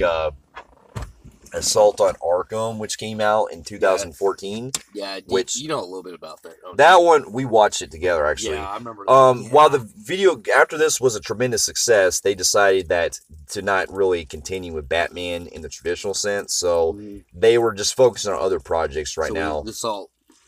So basically, Assault on Arkham is basically the movie that's based off of the video game of the series, Arkham Asylum series. And this one, it deals with like the Suicide Squad going after to get out and stuff. Like you got Deadshot and all them, like who get recruited to kind of similar to the Suicide Squad movie where they get out and they have to get less time in prison by doing these tasks. And then Batman has to go after them in the meantime.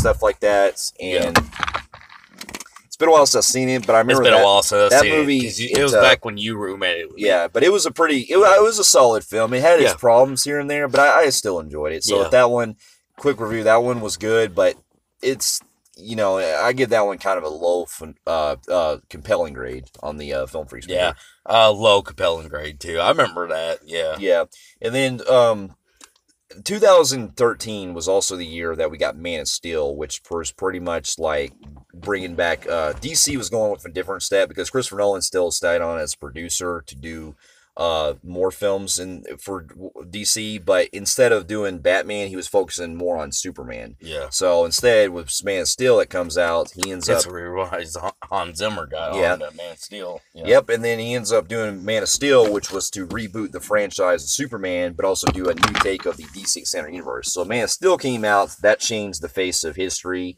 and basically it perfected them to do like bring in Batman again. Yeah.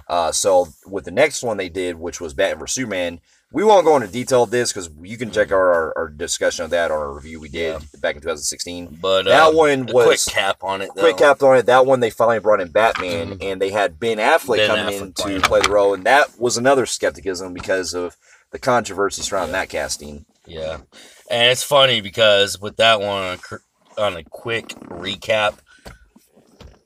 I find him a very good Batman. He is a really good Batman, yes. And I'll tell you right now, instead of doing the scratchy voice, I always wonder why they never did the robot voice, even in the fucking Nolan ones. Yeah, because I actually find that to be the most underrated part of Batman. Yeah. Is the cool thing he talks in. I like the synthesizer thing he talks in. So, I love that one.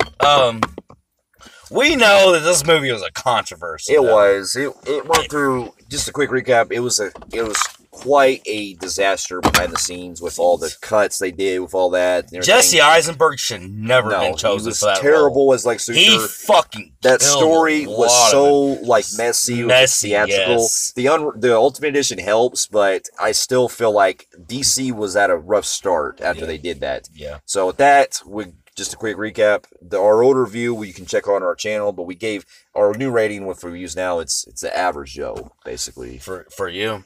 Yeah. Yeah. I'm extremely average Joe.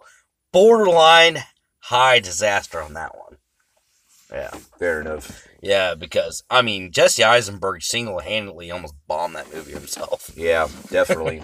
But then after that one came out, we got a year later, they ended up doing, the following year, they did Lego Batman, which came out. Oh, Lego Batman, yeah. I grew up playing with Legos and stuff, and we also played the Lego video games, which was fun. Which, by the way, I got the poster for it, but we didn't talk about Lego Batman. There was also the Lego Batman But let's talk about games. the movie first. The movie first was came out last year in 2017, which we also did a review on it. That one was a lot of fun. Yeah. It had a lot of, it did a lot of throwbacks, like some of the older stuff with the Batman movies. It was fun. It was a pretty decent movie. I do remember you liking it more than I did. Yeah. Because, like, I took my girl and my son, and we were kind of bored with some of the stuff that was going on. Yeah, it was, like, underwhelming compared to what I was hoping it was going to be. Even the 3D I wasn't very impressed with. Yeah, I did have a lot of hit and miss with that. I'm going to be honest with you, Ninjago had better 3D in that movie. Yeah. But that movie, it really propelled. Yeah, but it's still not bad. It's still a lot of fun. Yeah. But you can check out our review on that on YouTube that we have. Yeah. I think I gave that an extremely low average Joe. Yeah, I gave that one probably a compelling. Look at our new grading system. Yeah. Compelling grade. Yeah. So after that one came out, we also had the video games that came out before. Those were fun. Ones, we've already those.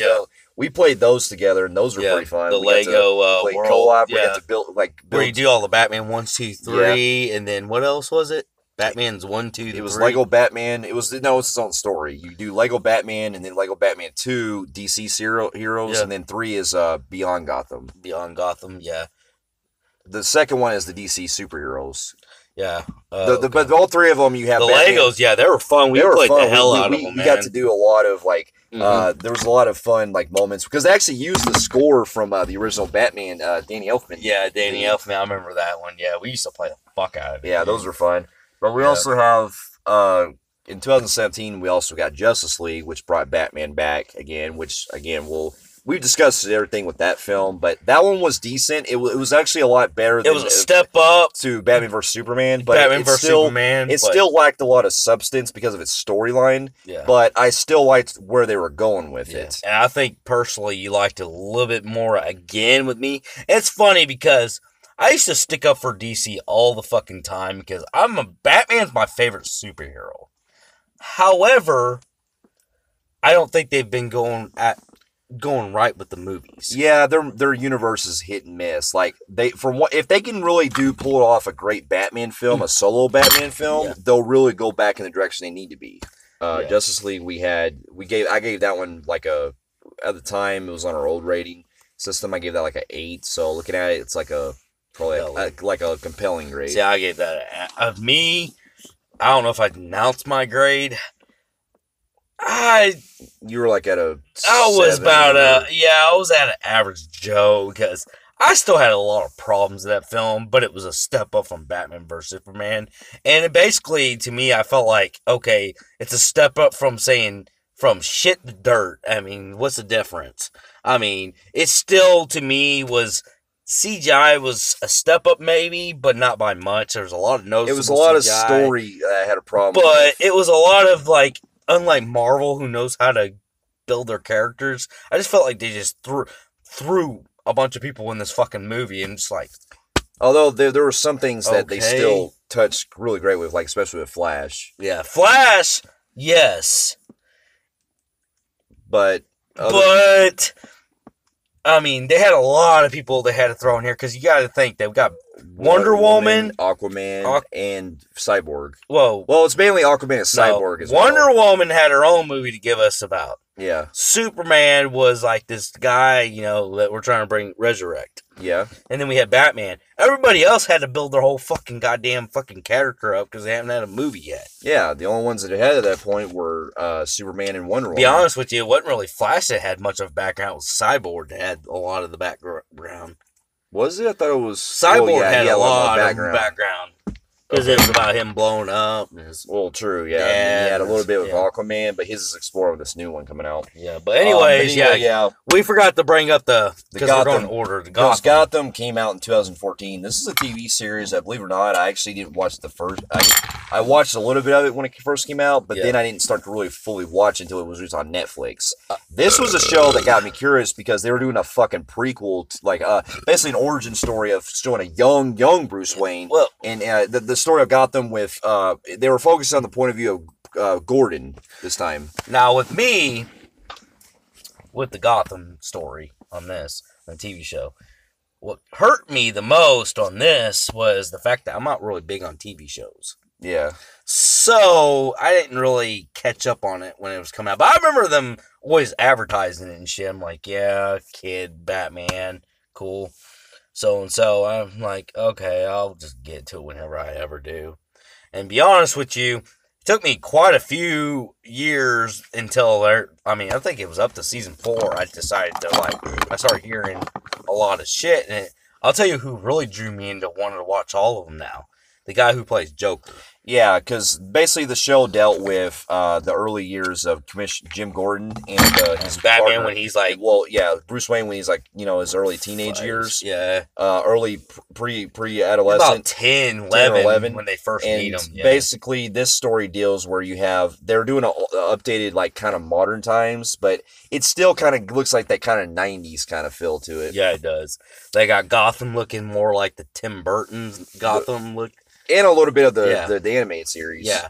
And you have basically Gordon and all them. It's mainly their storyline that they're dealing with. They're dealing with the various villains in Gotham where you got Penguin, who's young and stuff. And instead of the traditional Penguin, he's more skinnier looking. Yeah, that one I had a hard time accepting the look of him, but the actor is pretty good. And this one's actually the first time where we're actually getting a live action where we get to bring 1,000 of the villains. Yeah, we got a young everybody, Riddler, Clayface. You got a Killer Croc, all of them. Harvey Dent. You got also the one, and the one that really surprised me most was we get introduced him in the first season. Yeah, is this guy named Jerome. He's basically a guy who has orange hair, and he's basically like this guy who, he kind of he's the Joker. He's basically as the Joker. Season goes by, and he has the first one you don't know who the fuck he is. Well, you do because of his laugh and all that. Okay, yeah. I thought that was season 2. No, that was season 1. Okay, well then, yeah, that fucking laugh, dude. When I remember seeing it,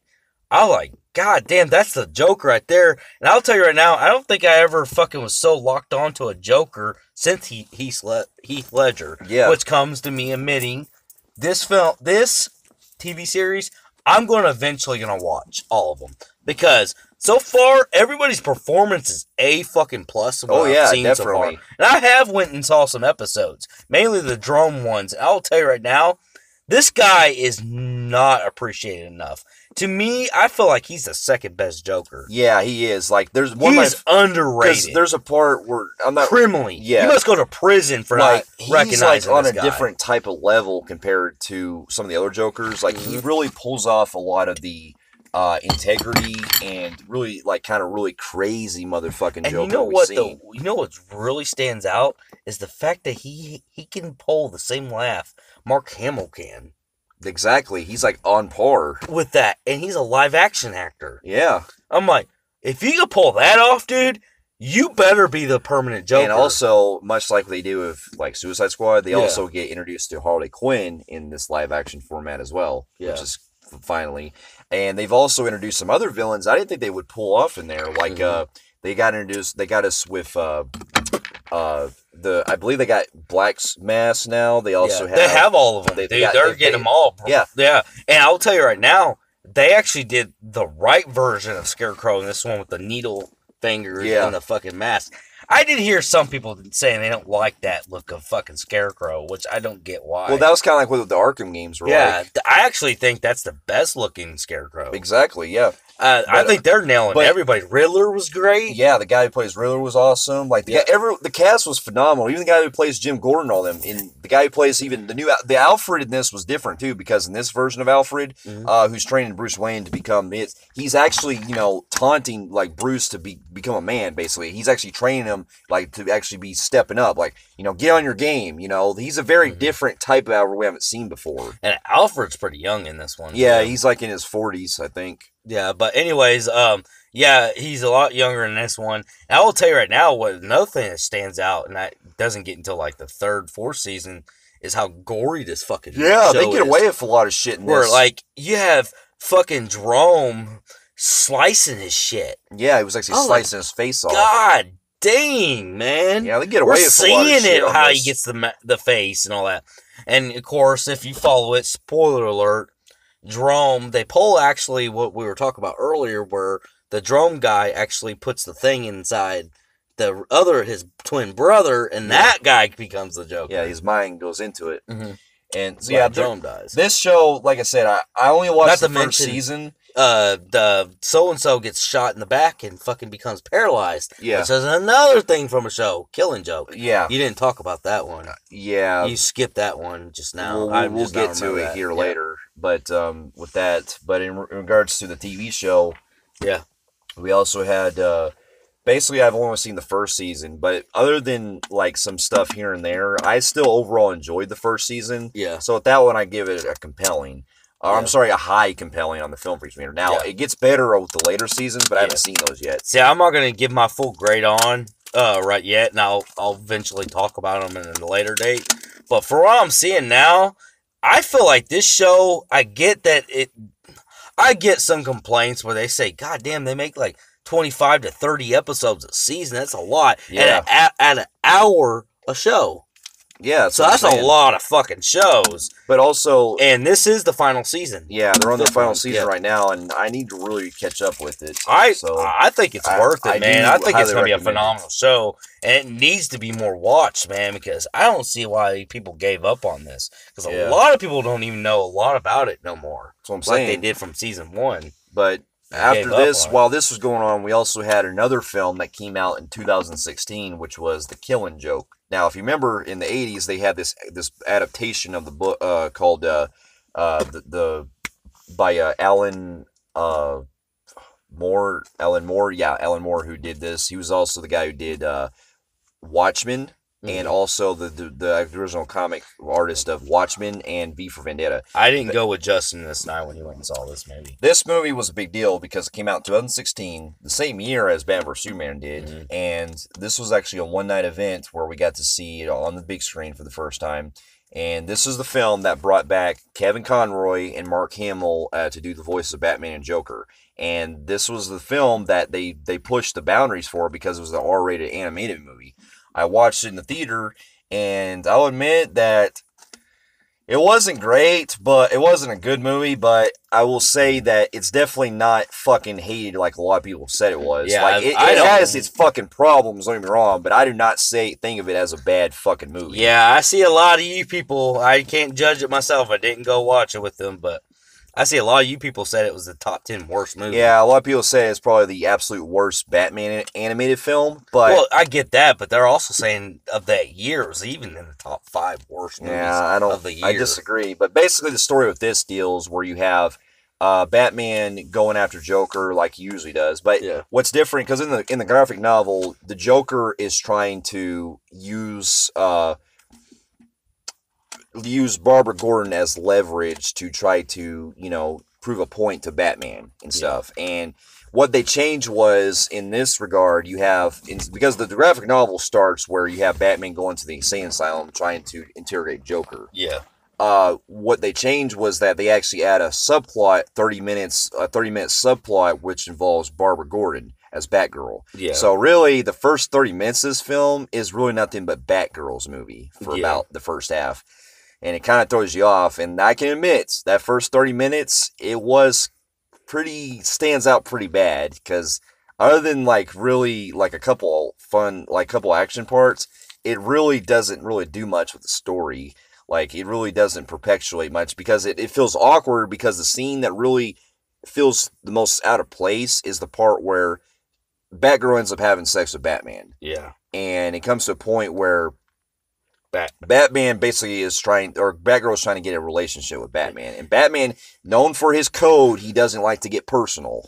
Ain't that what's the problem with it, even on your standards? Because that feels like they're just pushing for a runtime. That because they were trying to stretch out the runtime for a feature film. It looks too obvious. Yeah, so once it actually gets to the actual stuff with the Killing Joke, that's when it starts to become good. Because we actually start to see that we're seeing that Batman is looking for the Joker, and because he's interrogating him in the asylum and stuff. And basically it's discovered that somebody is actually in there, not the Joker, but somebody that he left there trying to be him. And then basically, while this is happening, we discover that the Joker ends up paralyzing Barbara Gordon, and he ends up shooting her in the gut. Which is an actual thing that happens. It's a thing that happens on the comics as well, in the graphic novel, which happens in Gotham. Mm-hmm. And basically, it's implied, because I firmly believe that this is implied that he is trying to like unbutton her and try to possibly rape her. Because I don't know, I believe it's implied with that. Yeah. But basically, the rest of it deals with Batman going after Joker and stuff, and really only, besides like a few headshots, there's really nothing that really perpetuates as an R rating, except for the kind of implied... That's what I heard. They trick people into thinking they're going to see the most gory shit yet. The only thing I could kind of see is that the implied kind of rape scene, I kind of get, because it's not really shown, but you're implied that... Just the implying it is not there, so people go and say, well, Eddie, or so-and-so... I actually thought so-and-so's animated show from back in the 90s was more gory than this, and that didn't even get an R rating. Well, so why the fuck did this get an R rating? Yeah. It was like a pointless rating in the end, from what I've been told. Yeah, but overall, like, with that movie, I remember grading it back when it came out. I give that one probably like a high average Joe. Like, I guess. Yeah, that's crazy. A lot of people give that a flat line. Yeah. But that was one that, looking back, it does have its problems, but I don't consider it to be really that bad. Now, there's another film I wanted to talk about just briefly real quick that I enjoyed. It was the Dark Knight Returned, which came out in, I believe, 2011, I think. It was the one that was based on the actual graphic novel by Frank Miller. Yeah. This is the one I showed you earlier where it basically... Batman's in retirement, very similar to Dark Knight Rises, where he's in retirement and he's trying to come out of the open because crime's happening. Mm-hmm. And with this film, it shows that he's basically, trying to stop Superman and on top of his other core villains that come into play. Mm-hmm. And this is the one where, believe it or not, we get to see fucking Joker come out of the asylum and stuff. Mm-hmm. He ends up going on his live television show and he ends up killing people in a live studio audience. Yeah, that was pretty fucking brutal. Yeah, I was so surprised they got away with that. Yeah, I know. But that movie's pretty good. That one had probably more blood in one scene than Killing Joke. Yeah, it did. But basically, that movie, I don't want to go into detail because it's really, but it's a great movie. I highly enjoy it. With that, I give that one a phenomenal grade. Yeah. Now, with the future of Batman that's been coming out, other than Gotham, we've had countless other cartoon shows that have been on, like, the Batman and some of the Teen Titans, or not Teen Titans, but the Batman and also There's quite a few other ones. There's you said the Harley Quinn one. There's the Harley Quinn and Batman that I never saw, but I heard that one wasn't good. Yeah. And then you also have the Batman Ninja one, which came out this year, but I haven't seen that. That one takes place more of an anime style Batman film. I don't know, man. A lot of these anime, for one, unlike the Mask of the Phantom and all that, seems like a lot of these come out in and out of quick lists where you don't know where they're coming out and Well, they're and I really just can't get a time to find. Yeah, there's some I do want to check out eventually, like Under the Red Hood. Under Red Hood, I definitely, because I hear a lot of recommendations to that in year one and all that. Yeah, but it's just I had to find the time for them. But anyway, with the future of Batman coming out, I really believe that if with the DC Extended Universe that's been out, I feel like if they finally get around to doing a Batman movie that they've been planning on doing, they probably will do something with it. Please do an Arkham or Beyond, something different. And be honest with you, I think an Arkham game, a trilogy from an Arkham movie, would be fucking fantastic. Absolutely. Dude. And also, my God, that would be fantastic. What I really, and with the future of Batman coming out, we're also getting other spin-offs. Joker. We have the Joker film coming out next year, which is much like Venom. We got the poster here. And that's the first looks of Joaquin Phoenix and Joker, and which I'm actually on board with. Yeah, I think he'll fucking pull it off. The only weird thing is that it's standing on its own, where it's not connected to anything. So it's going to be a live action film, not connected to any of the other DC films. And since we brought him up, I might as well go ahead and get my thing on my chest. I wasn't too fond, and I don't say he did a horrible job. I wasn't a big fan of Jared Leto's. I like Jared Leto's Joker, but I can't really, like I said, fully judge him because he wasn't Hurley in Suicide Squad. Yeah. But I believe that based on like the future with like better writing and better direction, he probably has potential. Personally, I don't even like the look of him. I wish they would kind of fix a little bit. He's too fucking gangsta, emo, and I agree with a lot of people. It's kind of cringy look in a way. Yeah, but I want to fix his look a little bit better. Like, I like his hair and his, some things about him. I just don't like that fucking stupid ass, grill and that fucking dumbass emo tattoos that he has. I could do some, but I think they overly done his tattoos. True, but I do, for what he's given, there are... And then I will say, some of the shit that does make me kind of cringe now, I go back, makes me don't like the character even more, was a part where you have Jared Leto really phoning some of the lines in. He's like, yes. Like he's doing that. I'm like, what are you fucking... are you Little Richie or whatever? Not Little Richie, but what's that? Stevie Wonder's? When he did some... Well... Yes. Like I said, oh my god, man. For what he's given, like... Me and him didn't see eye to eye on the Joker. I'm sorry. I agree with a lot of you people out there that said he is the cringiest Joker.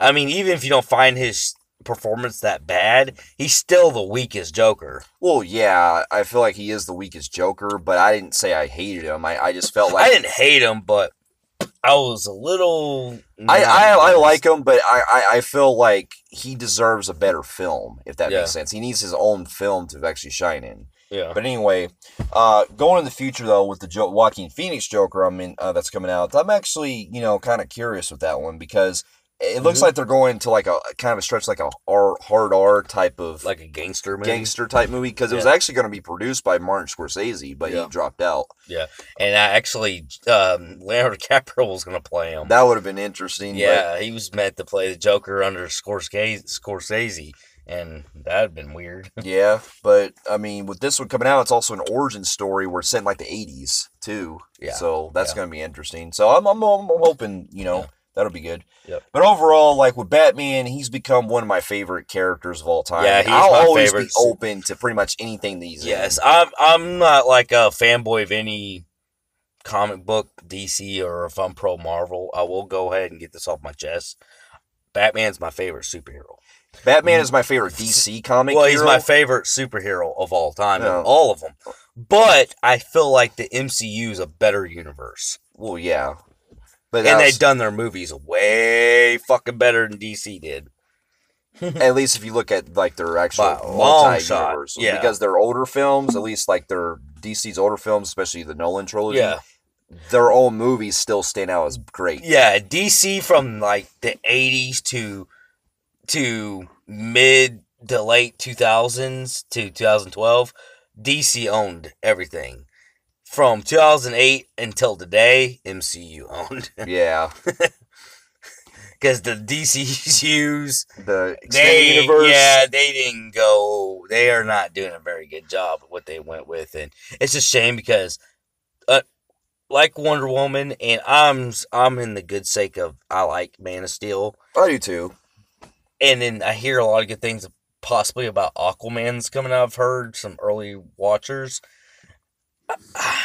It's weird because it's a shame because now at this point now, and especially since they lost half their actors, it's like, why the fucking point of continuing? Well, yeah, because they recast Ben Affleck as for somebody else in another movie. It's gonna Henry Cavill. It's gonna be weird seeing them do like they did in the 90s. Like, why recast them? You might as well rebuild because first of all, it was doomed from the beginning on the universe because they don't want to be like MCU, copy from them, and it scared them to the point that they're like, okay, let's start here. That's not copying them, and it actually made more harm than good. Yeah, so pretty much. But overall, though, there's been a lot of different interpretations of Batman, and to me, he's one of those characters that no matter what he's in, I'm always gonna, for better or worse, I'm gonna be interested in what they do with it. Yep. There's been some where I haven't been good with, but then there's a lot of times he's been great for the most part. But yeah, with that, For those of you who've also read some of the comics and all the various other films of Batman and the TV series as well, let us know in the comments below of what you thought about them. And if you like what you see here, you can feel free to like, subscribe to our channel, and check out some of our other reviews here in our website at filmphreaks.com. And we'll be seeing you in our next review. All right, later. We'll see you later.